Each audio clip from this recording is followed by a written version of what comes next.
Hey everyone, welcome back to another episode of The Other Side of the Struggle. We have with us again the fabulous Daniel Adams. You guys, he's so relevant to this podcast. Like, I know what he's talking about today, and I'm just like, so good, so yummy. And it's it's going to really explain, how drama happens, like how the betrayal happened, how these these things with your relationships and the relationship with yourself happened, like where the interrupt was and what we can do to fix it. So like this is like key stuff. So please take a listen, get a notebook, sit down and pay attention because this is going to be huge for you guys today. What Welcome, is by up, the way. creators? Thank you. You're welcome. Good to be with you, Aaron. Good to be with you, listeners. Hope y'all Oh are doing gosh. well. I'm so excited about it. I forgot to introduce him. But anyway, And welcome. yeah, let's jump right in. So, Let's what do it. today we're going to talk patterns. And this is a pattern that happens in every church. This is a pattern that happens in every home. This is a pattern that happens in every marriage. This is a pattern that happens in every workplace. This is a pattern that happens in every person's head. Mm-hmm. This is a pattern that happens in every parenting relationship. Mm-hmm. So we have to understand what the pattern is if we want to change the pattern. So I'm going to overview Stephen Cartman's drama triangle. He's a psychologist that created this framework in the 1960s. I have no idea why it's not more widely understood, talked about, and explained, Yeah, it's been around for that long. and That's amazing. especially what to do instead. So we're going to touch on both. So let's dive in with both feet. I like feet. And I will try and narrate, if you're audio only today, I'll try and narrate what's going on here. Because I'm going to draw a triangle. And if you've got paper with you, feel free to draw a triangle. And think superhero movies with me for a minute, whether you like Batman or not. There are parts played by actors in the story. Right. And every Batman movie is like identical. Whether you like Keaton, whether you like Kilmer, whether you like Clooney, whether you like Affleck, whether you like Bale. I'm going for Bale, personally. Christian Bale Christian for Bale. you. Yeah, Christian Bale for me. There are at least three parts in every single one of these movies, and they play out the exact same thing every single time. And Marvel did the same thing, and they've made 40 some odd stories that are the exact same thing. Yep. So we're going to talk. This is a pattern. This is an archetype. This is an energy. These are roles that we play. They are different from identities. So let's be clear about that distinction. So pretend you're in a Batman movie and pretend you're going to play the part of Christian Bale's Batman and you would like to be the hero. Or you feel called to be the hero. When you are the hero, and this goes on one point of your triangle if you're drawing this out. Yes. And The hero, go I ahead. got I gotta be honest with you. I'm thinking of the Batman suit and how uncomfortable. Might be a little tight on some of A this. little tight. Uh, chafing. I'm kind of thinking that might be a thing. Sure. Yeah, man, I can just me in the face. I'm Batman. It You doesn't do it sound with the attractive. voice, Batman. I'm Batman. So when I try on this role of hero,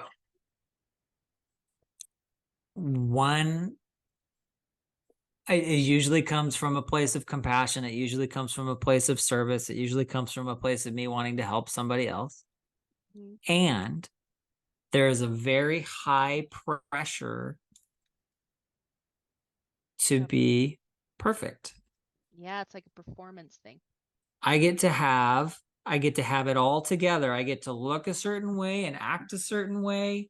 My body gets to look in a certain way. I get to be ready for peak performance. And there's a high pressure to have it all together Mm-hmm. because when the going gets tough, I need to be able to rise up and deliver.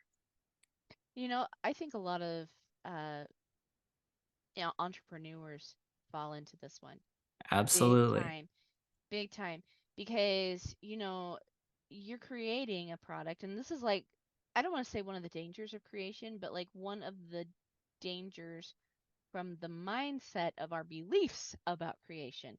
So it's Right. like boom, boom, boom, boom, boom there, right? But if we think we are here to save the world, well, then we've got a world to save. And that's a lot of people. That's a lot of focus. That's a lot of energy spent and not Yes. like it's almost kind of like you're bleeding out, to be honest with you. Totally. There's a Yeah. very high cost to heroing. Mhm. I'm almost always coming from a place of should. If I don't do it, who will? Mhm.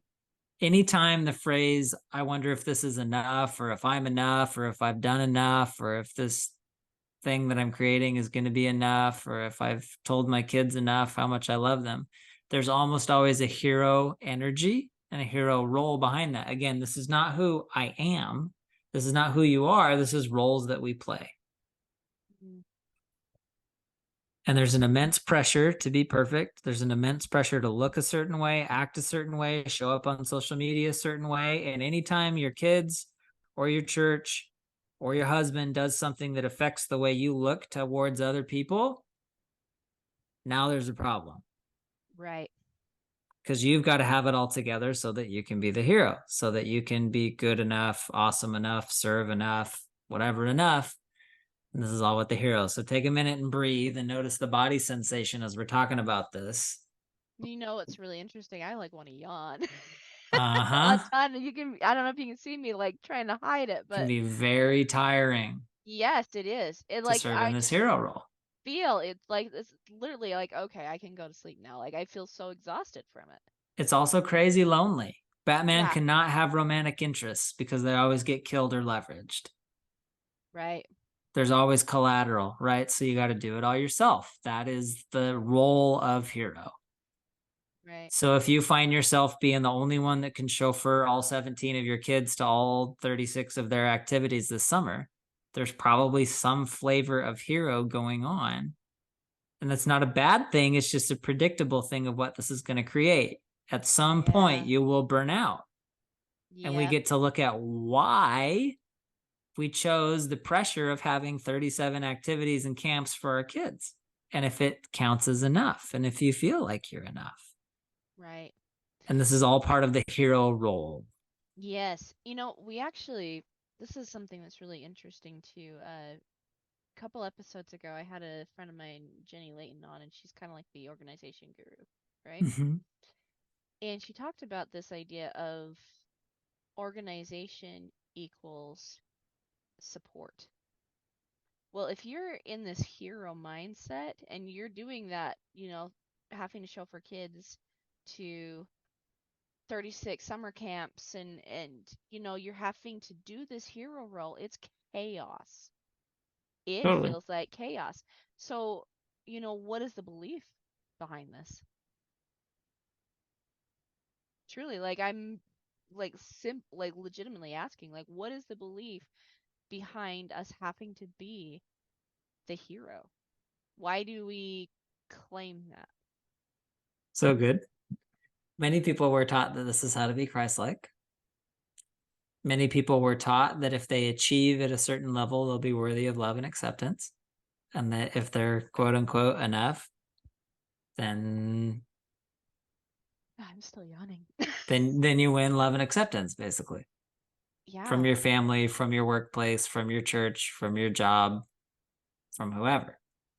right? If you have sex good enough in a certain way, that'll make it so your husband never wants to look at porn. No, that's a big one that I hear all the time. Right. Oh my gosh. And And it's this hero kind of role yeah, that has a lot of cost attached to it. it does. And I think, you know, you gotta, you at some point you've got to sit back. And I mean, I know this is something I've had to do. I had to sit back and ask myself about that cost thing. There's more ways to pay for something than just in money.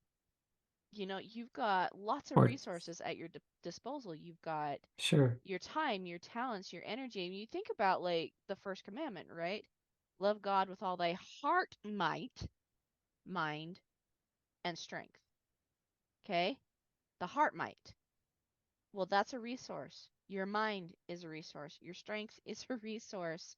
And when you're giving all of those resources over to trying to be the hero, there's a level of control there. And you're trying to control so many things that are outside of your control. And so once we bring this organization back into this and we start saying, hold on a second, here is my sphere of influence, right?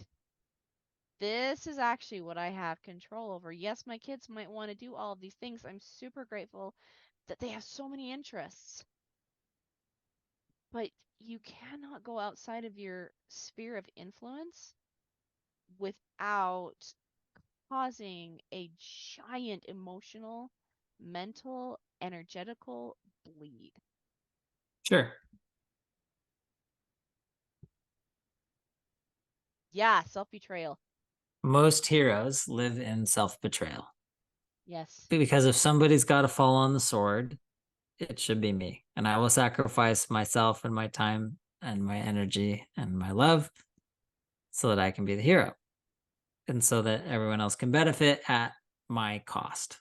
So it's Yeah. it's fundamentally a win-lose agreement. Yeah. Well, see, here I go. I'm still yawning because this is so exhausting, but it's actually, I wouldn't even say a win lose, it's a lose lose. Because what do they get? They get somebody that's totally fried and burned out, or with a sword sticking out of them, right? Right. And we'll talk about this with some of the other roles. Yeah, you hit on a great point, right? Because here's the thing with these roles. In every Batman movie, there has to be a hero. The hero has to save somebody who's helpless, who's playing the role of victim, and there has to be a villain ruining everybody's life. All three of them need each other. Yep. So if I start playing the hero role, it means that I start seeing people as helpless. Yes. That's huge. You and I were just talking about this a minute ago, like the aha moment when I was like, oh my gosh, I actually am seeing my husband as less than, Right. helpless, not capable. And I'm treating him this way, right? Like this is the way I'm treating him. Right. And it's no wonder why he struggles to talk to me Yeah. because that's what he's being met with every single time. Right. How's that going to build trust and Right. affection and to where any kind of intimacy, emotional or physical, could happen? Yeah. And I'll be honest, like I wanted to play the hero. I totally did. And then I wanted to play the victim there for a bit too, Yes. but it didn't serve the purpose that I really, really was wanting. Right. And So, so yeah, this is good. exactly to your point, the hallmarks of the victim energy, the victim role, because again, this is not who we are. This is not who your husband is. No. These are energies, these are roles that we play like actors in a movie. When I'm in victim energy, I feel a sense of helplessness. I will often say the word I can't. That shows up in the languaging. There's usually some kind of depressive symptoms. There's an incapability. Trust is very low. I'm unwilling to trust those around me. And I always need somebody to play victim role if I'm going to play hero role. Yeah, that's Always, actually always, good. always. And this is what plays out between 98% of spouses. And that's why divorce is at 60%. And that's why many of us continue to fight for decades over custody and whatever else and all these crazy X stories because there was a hero phase and there was a victim phase. And then we'll talk about villain in just a second. But is this making sense? Like this victim Oh, piece? yeah. Yeah, well, victim is actually the adversary to the bounce back. Right. That's one of my pillars. And I hear this all the time. Like, I just want to be who I was. I want to fit. I want to reclaim my life. I will like, and yeah, those are all like good things to know yourself and to take your life back, right? You definitely want those things, but the thing that stops you is the victim mindset, believing that you're helpless, believing that you can't, getting into the depressive holes, the incapability, when you don't trust yourself, and that's a huge one. Yes. Because the thing is once you start trusting yourself, the victim has to go away, Right.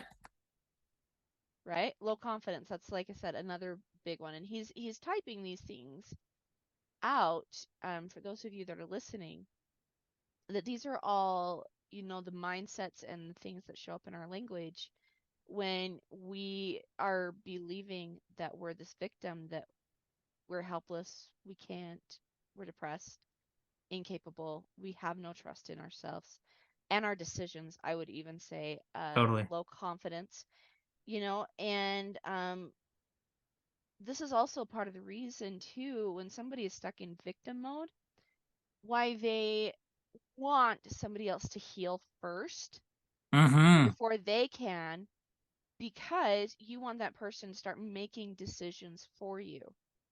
Absolutely. And it's like, you know, for you to like, you don't want to claim the person you were before the the incident of trauma. You don't want to be that person actually.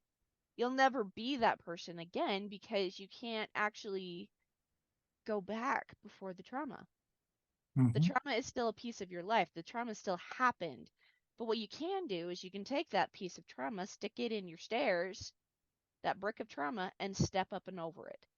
And that gives you the ability to start making decisions, being Yes. okay to fail, Yes. and loving yourself the whole way through.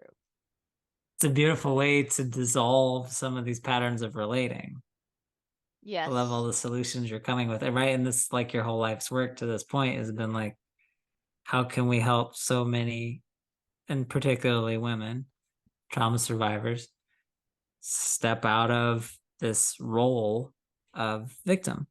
Yeah. Well, and the thing is like, and we're going to get into the villain here in just a second, but the thing is even hero doesn't go far enough to what you truly are. And once you start to actually understand what you were created here to do and be in awe of yourself, this kind of just dissolves. Like, doesn't mean that I still don't find myself stuck in like hero, victim, and villain mode. When I do, I'm like, oh, there's that again. Right. Well, Okay, we've all so, been practicing this for right? 40 years. Like, do we think Yeah. you're going to undo it in 2 weeks? Like, No, no. And we're probably going to be practicing it for another 40, to be honest with you, because we're human, right? And unless if we're translated, that would be super awesome. But right. the thing is the reason why this does not show up so much for me, and I think the same it comes for you and can be said for you, Daniel, is because we are really clear about who we are as creators. Right. And none of Creation is this, the antidote to victim role. yes, right? And none of this is part of that description. Right. But it seems like it is. It seems like it is, Well, but it's not. we'll share some examples. Yeah. Oh dear. So let's talk about the villain archetype. Because remember, Okay. if I'm gonna play hero, I need somebody helpless to save, and I also need a villain to ruin my life. Both are true, right? If I'm gonna play the role of, well, I can't and I need so and so to heal, I need somebody to ruin my life and I need somebody to come save me. That could be a Yep. coach, that could be a healer, that could be Jesus, that could be a bishop, that could be whoever. Not saying coaching is bad. We like Not at coaching, all. right? Yes. This is a pattern of relating, Yes. and we recognize the pattern and do it differently. And we'll talk about solutions here soon. So, villain, what are the hallmarks of villain? When there's blame, I know that I have just put on the villain hat. This could be blaming the HOA. This could be blaming the church. This could be blaming spouse. This could be blaming kids. This Yeah. could could be blaming me. This could be blaming CNN. This could be blaming Fox News. This could be blaming politicians. This could be, pick your thing. This could be blaming the school board. This could be blaming So races. many things. Like, pick your thing. Yeah, and whatever it is that you're giving the due to, like you're Right. saying they're responsible for this, therefore they have to do something about it, and that leaves you stuck in Can't. trauma, like me for 10 years, right? I was Right. blaming my husband for He his needs to fix habits. this. He needs to fix this Right. for 10 years. My mom, 25 years, Right. and it was once I claimed that back, it took me 18 months to heal. Right. And it And it's started with a like, decision to be in yes, accountability. yes. So here's some other hallmarks of the villain energy. There's almost always name calling. So when you Mm-hmm. notice there's name calling happening, you are officially in victim or in, pardon me, in villain role. There's persecution that happens. There is fierce judgment that happens. This is usually where take back my power comes from. And you start burning things down, and it's always at somebody else's expense, right? So Right. much of activism is taking back something at someone else's expense, which is how we got here in the first place, right? It's just more villain energy on top of villain energy. Well, you wronged me. Well, I'm going to take back what's important. Well, you're Right. still taking it. Taking is the problem here. This is where cancel comes from. Dave Chappelle says something about people who identify as transgender. We got to cancel Dave Chappelle. Budweiser does there. We got to cancel Budweiser. Pick your thing. If you know this cancel movement is villain energy. They did something that that was outrageous. Therefore, I'm going to hurt them back. We're going to Mm-hmm. boycott this, that, or the other. Right. It's villain energy. There's a ton of control. I'm trying to control everything outside of me in this villain Yeah. space, and there's a great amount of resentment that's built up. It almost always starts with when I'm a hero and I try on this hero role and I self betray and I say yes to things that are a no for me, or I say no to things that are a yes for me. And then I come to resent it. And it might be that I sign my kids up for 17 camps. And somewhere about 35% of the way into all 17 of those camps, I start feeling grouchy, irritated, and angry. And especially if they're not complying. And it feels like I'm helpless. And then I have some kind of anger to blast me out of it, which is this resentment. Because maybe it wasn't a win for me to sign my kids up for Yeah. 17 camps this summer. And now I'm resenting that they don't want to come. And I'm resenting that I paid the money. And I'm resenting that I'm spending so much of my time and energy shuttling them to something they don't even want to go to. And now I'm just Right. pissed. Right. And this is the thing too. Like one of the biggest aha moments of, my journey was the idea of the resentment. And when I realized like how much resentment I was feeling, I also realized like how many boundaries I hadn't placed with myself and how many boundaries I Right. had crossed, Yes. you know, on myself. Like this be self-betrayal. Like resentment is always a sign that you've been doing some self-betrayal. It's not about what somebody else has been doing. Like, Right. not saying you have to be okay with what other people are doing to you or about you or around you. I'm not saying that at all, but Right. the fact that we say yes to things that are a no, and the fact we say no to things that are a yes is a self-betrayal, and we are breaking boundaries with ourselves. Right. That's where all this starts. Yeah. And it's Yeah, it not, really we're does. not assigning blame. Don't hear it that way. We're looking for where can I make change in this pattern? And Right. step number one is being honest and authentic with what I'm committing to. If it's a no, say no. Yeah, getting intentional, right? Honest and authenticity. That's all about intention, Right. right? Yeah.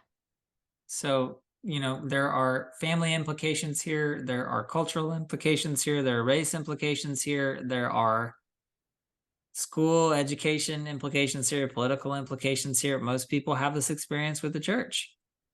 where they feel helpless and they're like, I'm such a worthless piece of trash because I'm a sinner and woe is me and I super need the church to save me.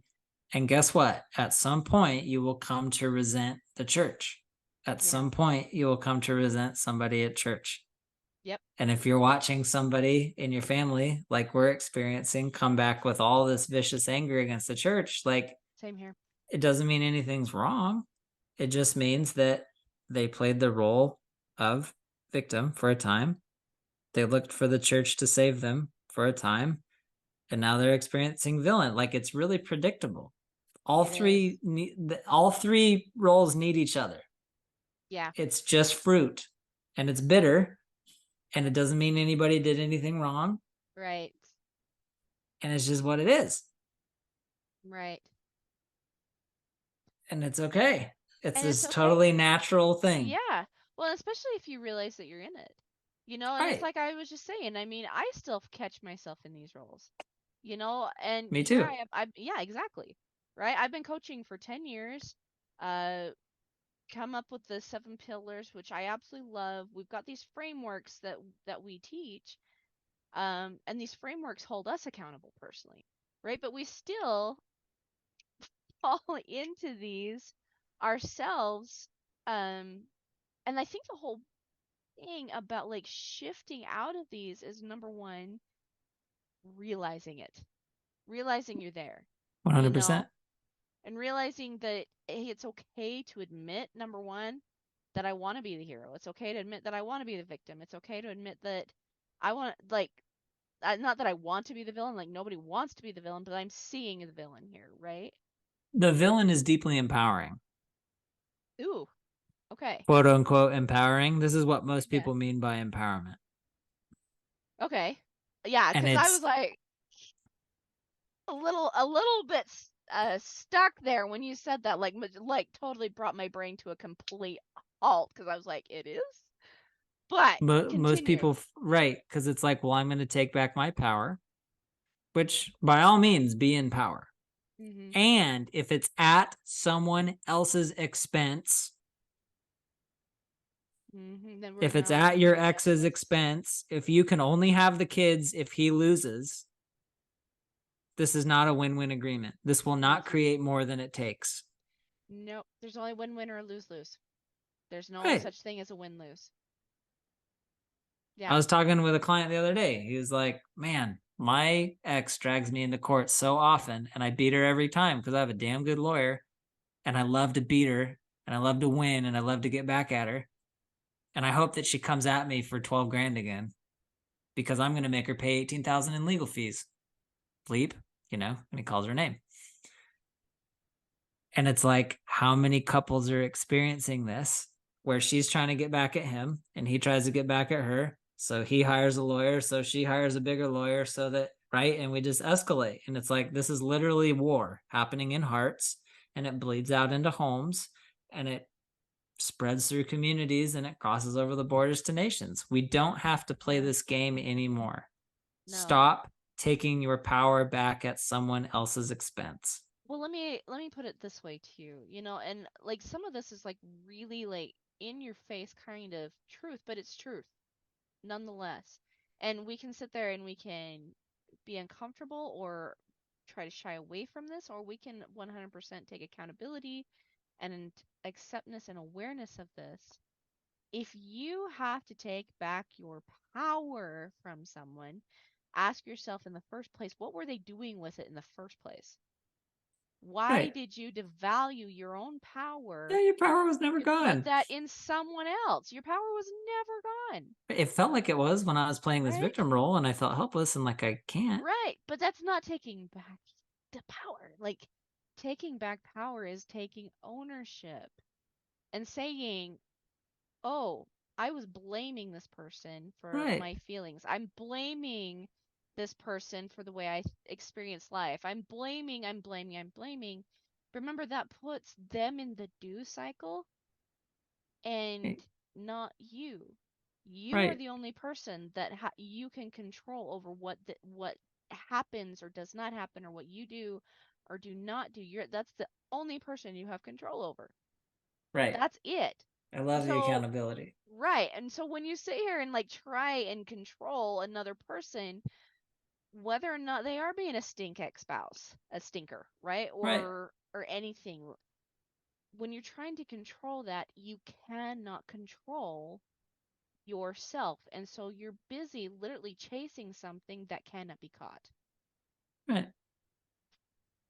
And that's a little harsh. Like I will say, like for some people that might be listening right now, they might be like, "Ooh, that stung." Know that, you know, Daniel and I love you a lot. And I will say like the reason why he and I are where we're at now is because we could sit with the discomfort of the truth. Well, and I'll add to that. Like I was up in it with the HOA this week in our neighborhood. Oh dear. Yeah, I've heard stories about HOAs. We don't There's have one. there's an initial buy-in of $1,500 when you buy your house. This mandatory fee for who knows what. And then you have this monthly thing so that they can come around and fine you if your grass is too long. And if you want to put in different flowers in your house, you have to get HOA approval to see if it's the correct flower at the correct height or whatever. And if you want to put a flagpole on the front of your house, you have to get HOA approval. Now, That could definitely be put into the if I try on this drama thing, right? If Oh I'm looking at man. what roles do I want to be in, I usually go to victim. What do you mean? You're going to tell me that I can't put a flag on my own house? You're going to tell me that you're going to tell me how long I have to cut my grass? It would be easy for me to blame them and cast them as the villain, that they're Mhm. ruining my life. I am right now. Right. Right. And I could tell my sob story. You could be like, yeah, they're the worst. We should abolish them and Right? overthrow them. We need a revolt. And that may be true. The HOA is set up as a hero, and their whole job is to regulate our neighborhood so that there's a common standard. They bring some structure, and I signed the agreement that I would live by the structures. So I can be Mhm. as mad as I want, and I can go after them, and I can complain all over Facebook, and I can go gossip with all my neighbors about how the big bad HOA is ruining our life and how they're over regulating us to death and how they're overreaching because they're trying to be enough and they're trying to feel important and they're trying to make sure that the structure is in place, that we have a neighborhood that everybody feels good about living in and there's a standard of care there. And but perfection and pressure to look a certain way is very high because they're playing the role of hero. Now, who signed the agreement? There are a lot of places to live in the United States of America, Aaron Anderson. Yep, there are. And I chose one with a pretty stringent HOA and I signed the document. So Right. who gets to be an accountability here? Right. So it's like, yes, there's a piece of this with spouse. Yes, I just told you about my experience with HOA. Yes, this happens with parents and children. Yes, this happens with politicians. Yes, this happens in church. Yes, guarantee this is happening in your workplace. And as we all become aware of it and become accountable for what we signed up for, now we can do it differently. I love that you brought this solution of accountability. It's a huge part of what dissolves the drama triangle and brings us into the collaborators circle. That's what I love to call it. Yeah. Um, Second tip to dissolve this, I have to feel my feelings. Yep. Because the whole reason I'm mad at the HOA is because I'm feeling helpless and there's some kind of emotion in my body that's uncomfortable for me, which for me is anger and for me is sadness. The sadness is because I signed an agreement that wasn't truly a win for me. That's 100% about me. Right. Well, And I you have know, the feeling of sadness, right? And it's in my oh throat yeah. and it's behind my eyes and it's in my stomach. And then, second, I have anger because I am feeling controlled. Are they controlling me? We could argue about that. I am feeling controlled. I am feeling the sensations of anger. You can't tell me how to. And I have stuff in my shoulder blades and a scratchy throat and tension in my jaw. And if I'm willing to feel those feelings, I will be able to create solutions instead of just blame and name calling and trying Right. to get this thing abolished and putting 80% of my time and energy into trying to destroy this organization. Well, I think there's also another piece to this, not just awareness and accountability and feeling your feelings, but also believing what's possible. Right. Because I think that there's a piece here of we think that the HOA is the the hero, but also the victim, and also like we can put them in each one of these roles, right? Yes.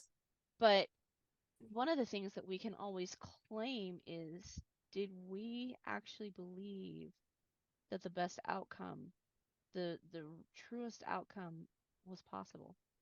Right. You know? Did we have that faith? That's part of why I make agreements that aren't truly a win for me, is because at some level, I don't think I can get any better than that. Mm-hmm.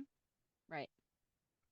So there's a Right. mini self betrayal there of like, well, I guess, these are the two Yeah. chromiest options and I got to pick one of them.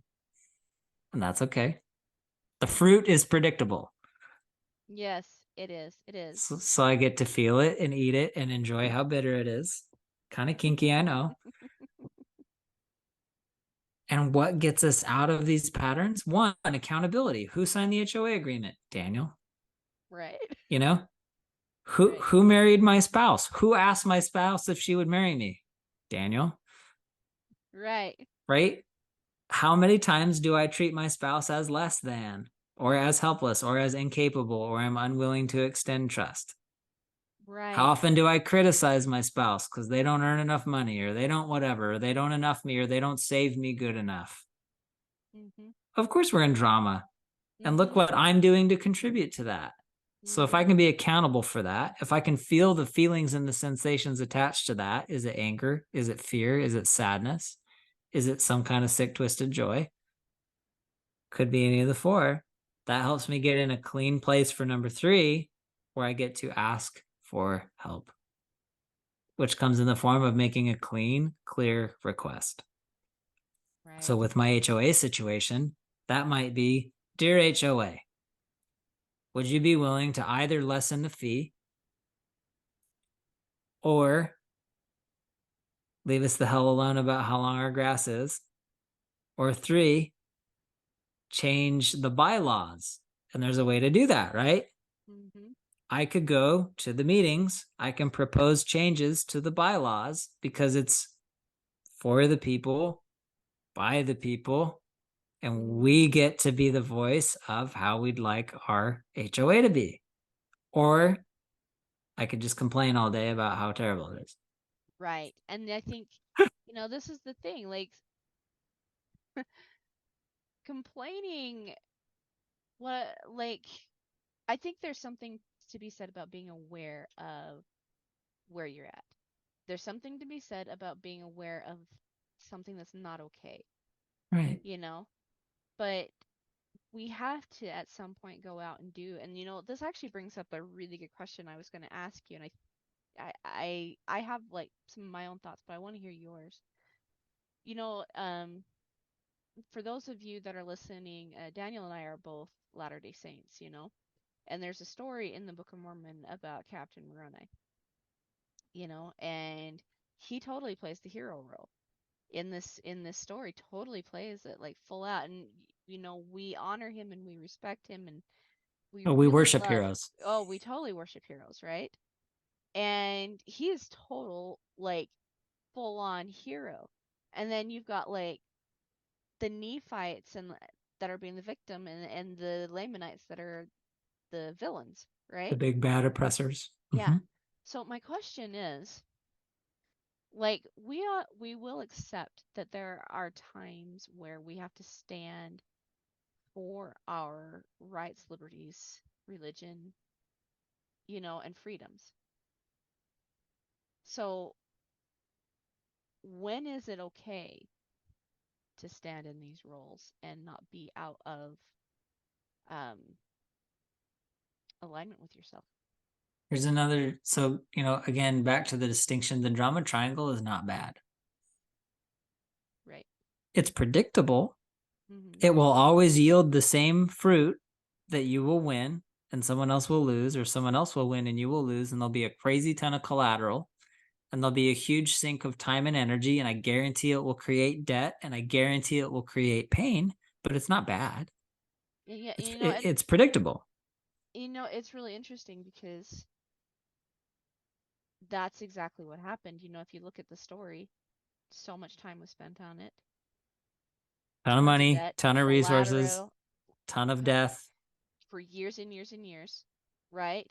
Moroni rips into the chief governor of the land and makes him a villain. Right? He does.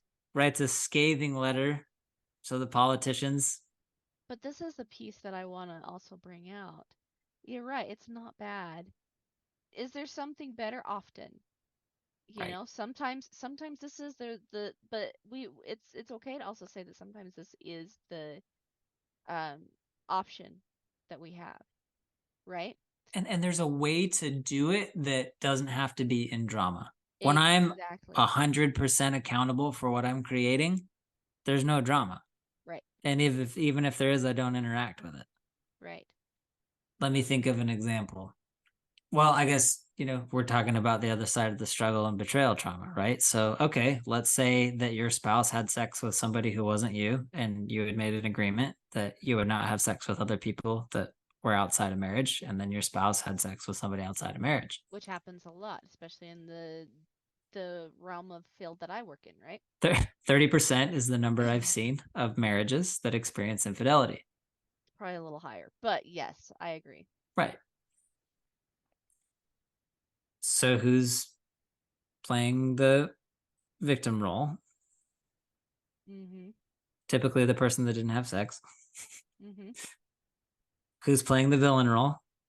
Usually the one that broke the agreement. Typically spouse that went Mm-hmm. outside. And who started as the hero because they married a bad boy they thought they could tame? Oh, right. I'm going to grow him. I'm going to change him.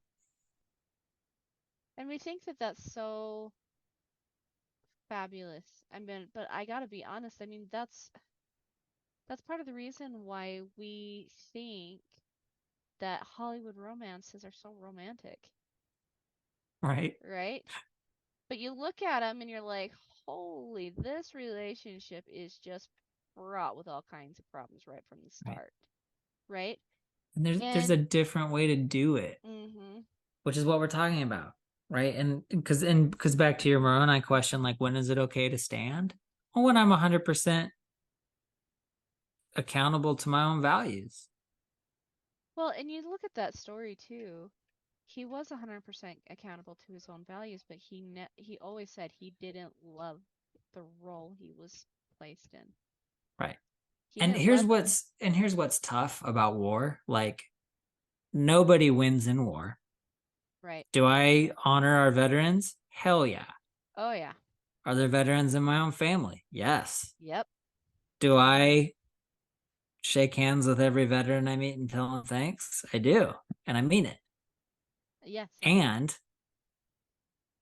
And there are very few wars that are helpful, Right. because somebody has to win and somebody has to lose. That is Mhm. how those are the agreements of war.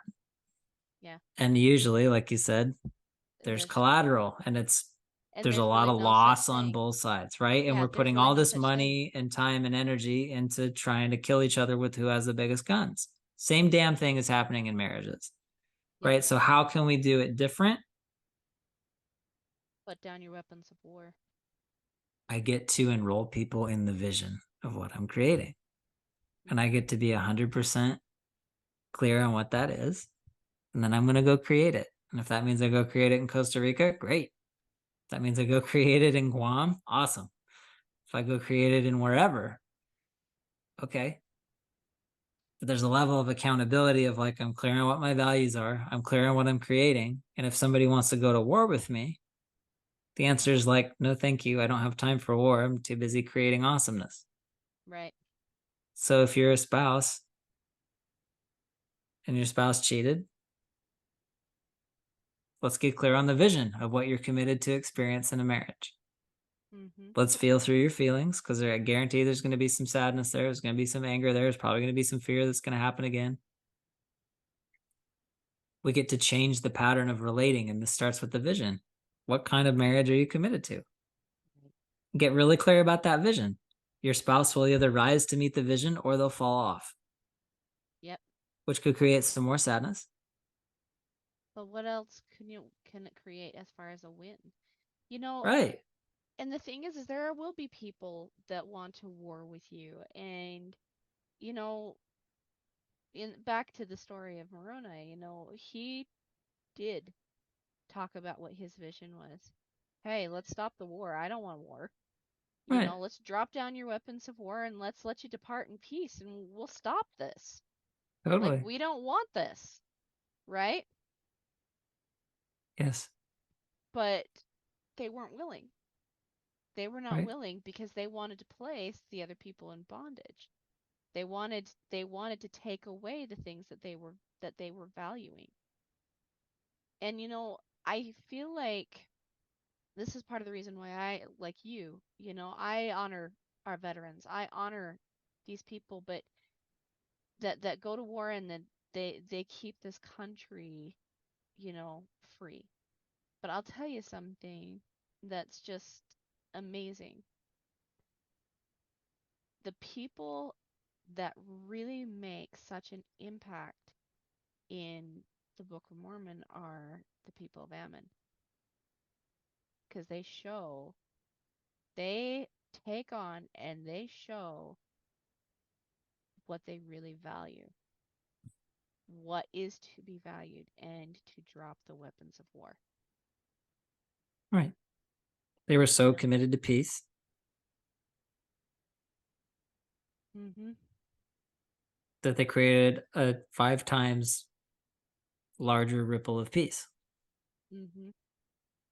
Was there some pain there? Yeah. Was there some sadness there? Absolutely. Was there some sacrifice? Yep. Were they 100% committed to what they're creating? Yeah. Yeah, to their own lives, right? Right. And it's like I can put myself in all these hypothetical situations and I'm not there. I wasn't alive then. I'm Yep. not I'm not drafted in the war. I'm not, Yeah. right? Like I live in Nashville, Tennessee, and it's very peaceful on my street. And there are a lot of veterans to thank for that, which I do. And right, what's in my sphere of influence? I got to keep coming back to sphere of influence. Yes. What are my agreements with my wife and with my 12-year-old son? What are my agreements with my clients? What are Yes. my agreements with the church that I choose? What else is there, right? Like if I worry about how to change the world, I'm probably trying on some layer of hero. Mhm. And I'm probably going to get some villainization and I'm probably going to get some trolls. Yep. But like, let's work on my sphere of influence. How can I enroll people into my vision for what I'm creating? And Right. I happen to have a vision that hundreds of thousands of families will be Love. emotionally profitable, relationally profitable, and financially profitable. I would And love to see 100,000 new families be on 6-figure income and super enjoying that. And then also give them the emotional support to know what to do when the money gets there. And also the relational support so that the money magnifies the patterns that create more right. than they take. I'd love for every single family to be a net positive. And see, and for me, I am like totally on board with that. That's part of the reason why you and I get along so well, Right. right? And to add to that, I am on board to see women, you know, in that creation mode, like creating those six figures to also balance this with being a mom and not just a mom, but a rock star mom who has children that are creating the same things that she has instilled so deeply in them. And when we sit back in this drama triangle, and again, it's not bad, you know, but is there something better? And when we sit back and we're stuck in this, the question then resides, what is the legacy? Right? What is the legacy? Let's play there. Yeah, I Let's like add so that. much value to so many people that there's no time for like petty disagreements on who should have shown up for me in a certain way. Right. And I don't mean to be dismissive. I'm just saying, like, if we look at America as a whole, Mm-hmm. we spend trillions more than we make as a Yeah, culture. as a culture. Yep. And a lot of Very, that very is because high amount. America tries to be the hero of the world. So naturally, we're also villainized, Mm-hmm. and other countries get to be helpless. Well, what if we don't do that? What if we help everybody be accountable? What if every single person creates more than they consume? Let's start there. What can I do Right. to make more money than I spend? I could start there. Yes. Yes. What can I do to add more value than I take in my marriage and with my kids? And I think once you, like, I love this idea too that it's not bad. And once you take away the idea that it's bad, it's bad, it's It's bad, uncomfortable. it's uncomfortable, yes, but it's not bad. And you're not bad. And I'm saying this to my listeners, you're not bad. You're not wrong. You know, but there is a better There's a system. pattern here, and we can create a different pattern Yes. that costs And less a different legacy. and Like I creates said, more. Right. yes. Yes. And the thing is once you start having that faith in yourself, you start realizing what you can create and what you truly are capable of. Sometimes that's Yes. a little scary. I'll be honest. Yes. Bit of a paper bag moment. Okay, leaning in, right? Yes. Awesome. All right, listeners. Again, thanks so much, Daniel, for hanging out with us, talking to us about the drama triangle. Go check out Daniel at It's creatorliving.com. That's www.createprofitableliving.com. right. That's right. There are lots of resources there to create more than you consume, Love it. personally, financially, relationally, emotionally, in all the ways. That's what we're up to. Thank you, Right. Aaron, for the space to share this. You're Hope it's been welcome. relevant. Oh, very much so. Very much so. I love it. I love it. It's so good. So good. All of our podcasts with you are just super popular. So, of course, love having you on. So, anyway, my loves, we will have Daniel back again. Let's see. What are we chatting about next week? I will have to It's here somewhere. Oh well, doesn't matter. I'll go edit that out and thanks, you guys, for hanging out with us today, and I will see you next week. Bye. Be well.